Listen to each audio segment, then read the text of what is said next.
le peuple méprisé depuis la nuit mémoriale du monde. Ici, rassemblés sont les populations les plus africaines d'Afrique, car le Cameroun, mon pays natal, notre pays natal, à beaucoup d'entre nous, se définit à juste titre comme étant l'Afrique en miniature. Au moment de prendre la parole sur cette place, en face de l'Assemblée nationale de la République française, je voudrais que nous ayons une pensée pour tous les Camerounais, pour tous les Africains, mais également pour tous les Français qui ont laissé leur vie, leur argent, leur sang, leur sueur, pour que les peuples africains soient considérés au cœur de l'Occident comme étant des peuples humains à part entière.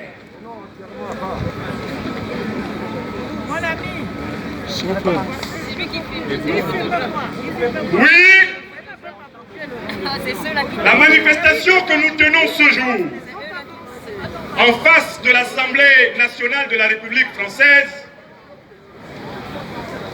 est l'expression d'un problème qui dure depuis 5 siècles. Les orateurs précédents sur cette place, parmi lesquels mon frère, l'historien et journaliste Abdelaziz Moundé Djimbam, ont déjà traité des grandes étapes historiques de la lutte du peuple camerounais, de la lutte des peuples africains en vue de la reconnaissance de leur droit à disposer d'eux-mêmes. Dans l'exposé que je m'en vais vous donner, vous savez que j'ai un faible pour la pédagogie. Je vais de temps en temps recommencer. Je recommence. Je recommence. Car je sais que vous aimez quand je recommence.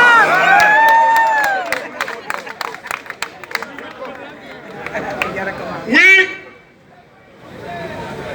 Et je voudrais commencer par une image. Dans les années 50, une élite de Camerounais issus de toutes les régions du Cameroun, du nord au sud, de l'est à l'ouest, en passant par le centre, demandait au monde d'accepter le droit du peuple camerounais de choisir ses propres dirigeants. Face à cette élite, il y avait un groupuscule de 2 tondus, 3 pelés. Un groupuscule de collaborationnistes, de profitants situationnistes, d'opportunistes fiefés. Un groupuscule de mendicateurs reptiliens.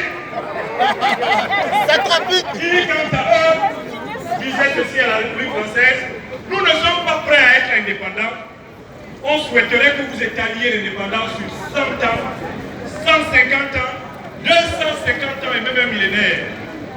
Car nous autres, autrefois, nous étions dans la barbarie et quand nous vous rencontrâmes, nous commençâmes à frôler les portes de la civilisation. Nos glorieux ancêtres, depuis le 19e siècle, avec des chefs comme Kouali Kenyé, depuis le début du 20e siècle, avec des grands noms comme Bola Mangabel, comme Martin Bourtaba, comme Eden Demika, refusaient en disant: "The grand Christmas, I'm finished, I'm finished." Si Kennedy Cameroun savait. Ainsi, avant de mourir par là, Martin Paul Samba s'adressant aux Allemands: vous n'aurez jamais plus fort. le Cameroun. Non gré à gré. Cette parole prononcée Non et au gré à répétée gré. ici, Non au gré à gré. Pas de succession au Cameroun. Au Cameroun, ce n'est pas un royaume. de la colonisation C'est une allemande, république. c'est une Et dans une république, clientèle. Le peuple choisit ses dirigeants. C'est ce qu'on est venu dire à la France. Nous, on veut choisir nos dirigeants. De la colonisation Un point, un les trait. Africains sont de retour pour demander de les libérer du néocolonialisme. Et ça, c'est un premier message qui a une triple signification. Ce message a d'abord une signification spirituelle, à savoir que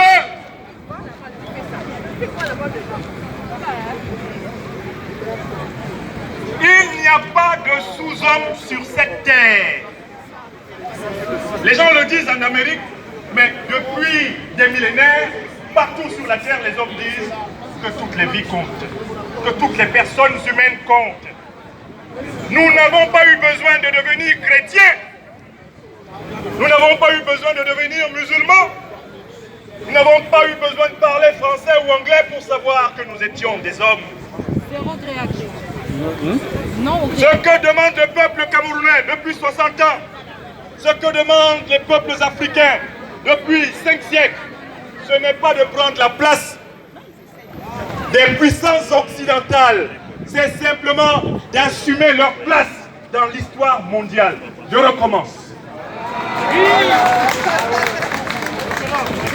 Ce que demandent les peuples africains à toutes les autres puissances de ce monde, ce n'est pas de prendre leur place à elles, mais d'assumer leur place à eux, les peuples africains. Car tous les hommes se valent, car ils sont tous, soit, si vous êtes athée, les produits de la nature, soit, si vous êtes croyant, spiritualiste, eh bien, les créatures de Dieu le Tout-Puissant. Deuxième message, un message de signification intellectuelle.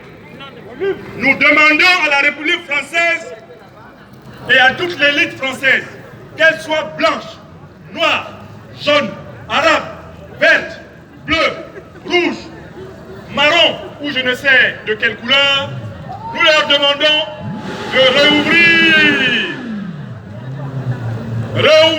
une école pour réécrire une nouvelle doctrine de la politique africaine de la France.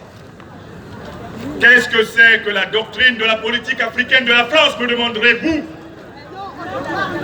Dans la doctrine actuelle de la politique africaine de la France, tout petit homme politique, tout petit hominidé politique français se considère comme a priori supérieur aux plus grands hommes politiques du continent africain, en vertu du préjugé racial. Ça, c'est le b.a.-ba de l'ADN psychologique de la classe politique française, y compris quand cette classe politique est de couleur noire. Car, bien sûr, le colonialisme a inventé le nègre de maison, et le nègre de maison a inventé la trahison des siens.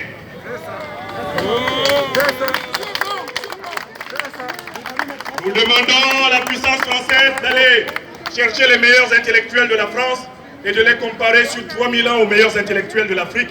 Et elle verra que l'intelligence est universelle et que tous les hommes déploient les aptitudes du génie créateur de la nature ou de Dieu à égale valeur. Nous leur disons de sortir du préjugé racial. Il n'y a aucun rapport entre la couleur de la peau et le quotient intellectuel. Il n'y a aucun rapport entre la couleur de la peau et la réussite industrielle. Il n'y a aucun rapport entre la couleur de la peau et le droit à la dignité et à la liberté. Il faut ouvrir une université de déracialisation mentale de l'élite politique française. Comme on pourrait ouvrir un programme de dératisation des villes infectées par des rats. Car ce pays, cette grande France qui nous accueille, eh bien, souffre encore de ne s'être pas décolonisé de sa mentalité raciale, de son préjugé racial, de son préjugé raciste, de son préjugé racialiste et même de son hypocrisie en rapport avec la couleur des personnes. Nous leur disons de faire le travail qu'ont fait les Allemands. Les Allemands, après avoir perdu leur colonie au début du XXe siècle, après avoir perdu leur guerre impériale nazie au milieu du XXe siècle, entre 1939 et 1945, les Allemands se reconstruisant se sont aussi reconstruits sur le plan intellectuel. Et ils ont décidé de bâtir une puissance économique sans se baser sur des colonies. So we're gonna tell you, French people, just try to build a wonderful France without stealing African possibilities, without stealing African natural resources, without stealing African possibilities and commodities. Il faut que la France invente un modèle de puissance économique qui ne présuppose pas l'exploitation injuste de l'Afrique. Le professeur Franklin Nyamsi Wa Cameroun, encore appelé Sisikou Franklin Nyamsi Wa Cameroun par les siens, donne un devoir sur table à la classe politique française. Rédiger le projet d'une puissance politique française sans l'exploitation de l'Afrique.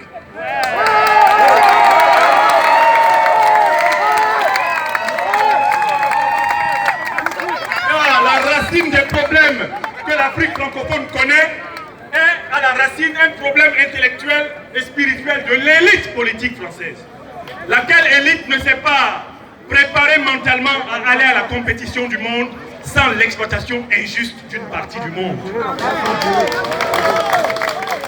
L'Allemagne, Deutschland, est la première puissance économique d'Europe, mais elle n'a plus une seule colonie. L'Allemagne est la première puissance économique d'Europe, mais l'Allemagne ne détient pas le contrôle de la monnaie de pratiquement 15 pays africains. L'Allemagne est la première puissance industrielle d'Europe, mais elle n'a pas besoin de puiser le pétrole africain sans déclarer le nombre de barils qu'elle tire du sol. Elle n'a pas besoin de ramasser le bois, le café, la banane, de contrôler les ports, les aéroports, toute l'Afrique, au détriment des peuples africains.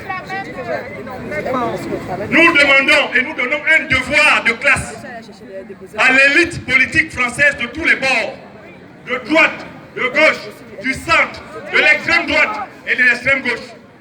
Messieurs, mesdames, c'est un professeur de la République française qui vous parle, natif de la République du Cameroun.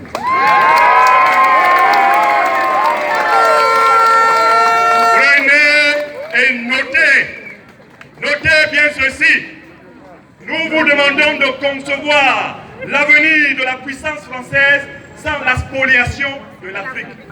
Donnez-nous votre projet de sortie de la dépendance de l'Afrique. Car en réalité, alors qu'on pense que la France continue à coloniser l'Afrique, mais on oublie qu'en retour, dialectiquement, la dépendance de la France à l'Afrique continue de coloniser la France.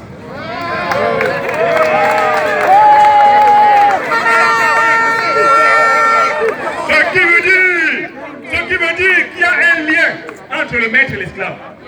Car le maître, le colon, le néocolon et ses représentants camerounais sont donc les maîtres des esclaves que nous sommes en tant que peuple camerounais.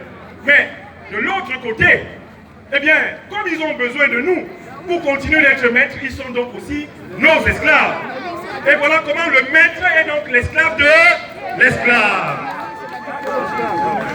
Nous voulons sortir de cette relation où les richesses du Cameroun, les richesses de l'Afrique francophone sont prioritairement acheminées vers les industries françaises et empêchent l'industrialisation de l'Afrique francophone. Nous voulons sortir de cette relation où on pompe les richesses et on bloque par les visas les populations qui suivent l'itinéraire de leurs richesses. Nous voulons sortir de cette relation où on impose des élites antipopulaires, antinationales à la tête de l'Afrique, parce qu'on veut prendre les richesses de l'Afrique pour nourrir une puissance incapable de se libérer de sa dépendance envers l'Afrique. Oui, nous sommes en place de France et nous délivrons la vérité profonde de la relation abjecte, inacceptable, intolérable, qui doit prendre fin par le plus grand peuple africain, à savoir le peuple le plus africain d'Afrique, l'Afrique en miniature, le Cameroun. Et là, il reste encore 3 points. Je passe au 4e point de mon message. À l'instant où je vous parle, La coopération militaire française est associée à l'armée camerounaise pour calculer les mouvements du peuple camerounais sur toute l'étendue du territoire national. Les conseillers les plus importants du régime moribond, satrapique, reptilien, méphistophélique, le régime excrémentiel du branlement végétatif, Paul Barthélemy Biya Bibondo, il a deux grands groupes de conseillers. D'abord les conseillers français, en vertu des accords de défense et de coopération signés à la barbe du peuple camerounais par les collabos choisis par la France, et des mercenaires issus de la puissance israélienne. Voilà les deux nations qui militairement organisent le clan reptilien qui assassine des Camerounais depuis 38 ans, voire plus. Nous demandons à ceux à qui nous donnons un devoir de repenser la doctrine africaine de la France, nous leur demandons d'inventer une relation au peuple camerounais sans avoir besoin de braquer militairement les Camerounais. Une relation gagnant-gagnant. À l'instant où je vous parle, le régime camerounais a sorti les forces de première catégorie au Cameroun en inventant un prétexte qu'on trouvait, un prétexte mensonger, un prétexte fallacieux, un prétexte vicieux. À savoir qu'on aurait entendu des explosions dans la ville de Yaoundé et que parce qu'on a entendu des explosions, la police doit sortir et commencer à fouiller tout le monde, c'est-à-dire imposer à tout le monde de rester dans sa maison de peur d'être arrêté. En réalité, c'est le premier cordon de la mise en place d'un couvre-feu au Cameroun. Parce qu'on veut forcer les populations du Cameroun à rester chez elles, pendant qu'au palais de l'hémicycle, en Goaïkele, on va faire passer le projet de gré. Et nous leur disons, et oui, et Diop, hopalo,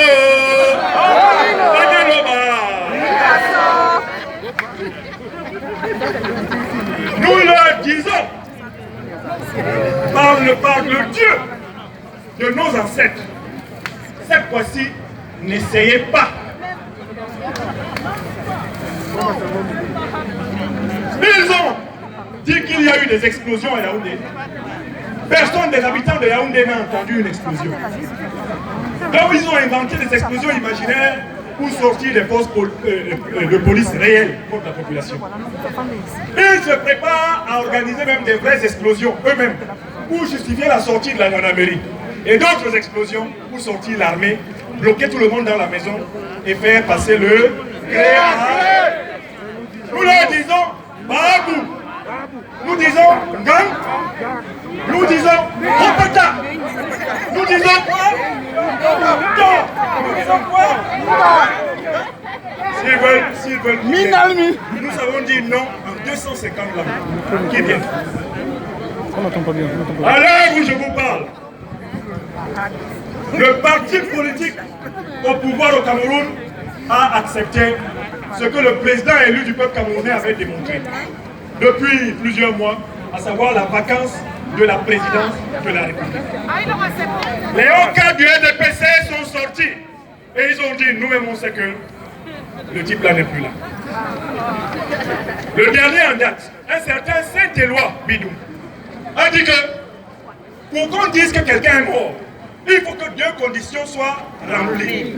Première condition, l'absence. Deuxième condition, le silence. Donc même le RDPC a conclu que Paul Biya est absent et Paul Biya est silencieux. Donc Paul Biya est mort. Je dis bien que c'est le RDPC qui a conclu. Alors que nous soupçonnions cela. Donc nous leur demandons d'appliquer la leçon de l'os de Morlam dont je vous ai déjà parlé. L'os est-il ramolli? Oui. Demande Morlam. Sa femme, Awa, dans le conte de Birago Diop, lui dit, c'est déjà prêt. Est-ce que je peux servir? Morlam, comme il est chiche, et quand son ami Moussa est venu, Morlam dit non, tant que le gars là est là, moi je ne mange pas. En faisant ça, Morlam est mort dans son propre film. Et qu'est-ce que Moussa a fait? Il a mangé l'os et il a pris la femme. Le peuple camerounais, c'est Moussa. Le peuple camerounais va manger l'os et il va prendre la femme. Le monsieur là, il n'est plus en capacité de gouverner. Le peuple camerounais veut maintenant que les conditions de transition vers une nouvelle république soient ensemble repensées. Je viens à un endroit particulièrement difficile de mon message. La diaspora camerounaise est, de toutes les parties du peuple camerounais, celle qui bénéficie en raison des états de droit dans lesquels elle vit des meilleures conditions d'expression possibles. Car vous savez que le même meeting à Yaoundé, à Douala, au nombre où nous sommes, le même meeting serait dispersé, nous serions à feu et à sang, il y aurait des morts sur le carreau, uniquement parce que nous sommes au Cameroun un peuple braqué. Il faut que la diaspora camerounaise comprenne que la phase dans laquelle nous sommes, ce sera une phase dans laquelle nous devons aider notre peuple à résoudre une seule équation. La France, les mercenaires israéliens, l'élite du régime veulent cantonner le peuple à la maison. Ils veulent cantonner le peuple à la maison et en profiter pour faire le gré à gré. Le président Kamto a lancé un mot d'ordre. Un mot d'ordre lumineux. Un mot d'ordre d'orientation. Il a dit mobilisation. Moi, je suis têtu. Je recommence. Le président Kamto, président élu du peuple camerounais, a lancé un mot d'ordre. Ce mot d'ordre, c'est mobilisation. Mobilisation. Mobilitas. Ça veut dire le mouvement. Si on touche à l'Assemblée nationale, à la souveraineté du peuple camerounais, le peuple camerounais fait mouvement pour récupérer cette souveraineté nationale. C'est ça que ça veut dire. Le président Kamto, vous le savez, c'est un intellectuel hautement érudit. S'il voulait dire autre chose, il aurait dit autre chose. Actuellement, on veut instaurer le couvre-feu au Cameroun. On veut acculer le peuple camerounais à rester à la maison. Et on veut imposer au peuple camerounais une solution de garage. Faites les villes mortes. Allez chez vous. Oui, fermez le quartier, restez chez vous. Ne mangez plus. Restez chez vous. Si le peuple camerounais reste à la maison, qu'est-ce qui va se passer à l'Assemblée nationale? Si le peuple camerounais reste à la maison, qu'est-ce qui va se passer à l'Assemblée nationale? La mobilisation. C'est-à-dire, on va aller les chercher partout où ils sont. Il y a 25 millions de Camerounais. Il y a 25 000 à 26 000 hommes de troupes. Et dans les 26 000 hommes de troupes, je vous informe, il y en a 7 000 capables de combattre. Aucun peuple au monde n'a été soumis par 7 000 hommes capables de combattre. L'armée égyptienne, la première du continent, n'a pas pu, quand le peuple est sorti. L'armée algérienne, la deuxième ou la troisième du continent, n'a pas pu, quand le peuple est sorti. L'armée soudanaise, l'une des plus aguerries du continent, n'a pas pu, quand le peuple est sorti. Et il faut que tous ceux qui sont venus à ce meeting comprennent pourquoi le président Kamto a dit mobilisation. La mobilisation, c'est une opération coup de poing du peuple camerounais contre le pouvoir qui veut lui voler. Une fois de plus, une fois de trop. Une fois de plus, une fois de trop, sa souveraineté. Et j'en viens à la dernière idée de cette allocution. J'entends dire que pour que notre pays soit libéré, il faut que tous les Camerounais soient d'accord. Je suis venu à Paris dire que ceux qui attendent le jour où tous les Camerounais seront d'accord peuvent attendre que la poule ait des dents et que l'on voit, comme disait Marcelin autour, les pattes du serpent. Je recommence. Ceux qui attendent que tous les Camerounais soient d'accord avant que le pays ne soit libéré, ils peuvent aussi attendre que les dents de la poule sortent et que les pattes du serpent surgissent. Jamais dans l'histoire de l'humanité, la libération d'un peuple n'est passée par l'accord de tout le monde. Je vous le dis et je le répète. Le régime a été défait dans notre diaspora. Parce qu'il a été défait dans la diaspora, il a été obligé d'infiltrer notre diaspora par ses tops et ses espions. Je recommence. Le RDPC n'existe plus dans la diaspora. Sa seule façon d'exister, c'est de se cacher parmi nous. Et sur cette place, il y a des espions du RDPC qui sont là. Si on leur demande de venir, ils ne vont pas venir. Parce qu'ils sont là pour leur mission. Si on leur dit, tu es un espion, viens. Ils vont dire non, c'est pas moi. Mais il vous faut être naïf pour penser que tout le monde va être d'accord que le Cameroun devienne une démocratie. Vous ne voyez pas que dans la dictature, il y a des gens qui mangent. Vous ne voyez pas que dans la dictature, il y a des gens qui volent. Vous ne voyez pas que dans la dictature, il y a des médiocres qui deviennent des patrons. Quel intérêt ont-ils à ce que le Cameroun change? L'union et le rassemblement du peuple camerounais doivent se faire sur la base de la vérité et la justice. Ce sont les Camerounais rassemblés par la vérité et la justice, la fraternité, la solidarité, l'amour mutuel véritable. Ce sont eux qui doivent mener la lutte. Amen. N'attendez pas. N'attendez pas que tout le monde soit d'accord avec nous, pour donner le meilleur de vous-même. Il n'y aura jamais une union parfaite de la diaspora. Il n'y aura jamais une union parfaite du Cameroun. Ce dont nous avons besoin, c'est de construire une force majoritaire basée sur l'intérêt général, l'amour du pays. Voilà ce dont nous avons besoin. On n'est pas obligé de s'entendre avec tout le monde. La lutte politique n'est pas un jeu de mbang. Ce n'est pas Minatale, Biba, Yesuba, Aminatou, c'est Pascalina, et voilà, comme on a pris, Tesco, enfant bâtard, et s'il vous plaît, et mon nom c'est...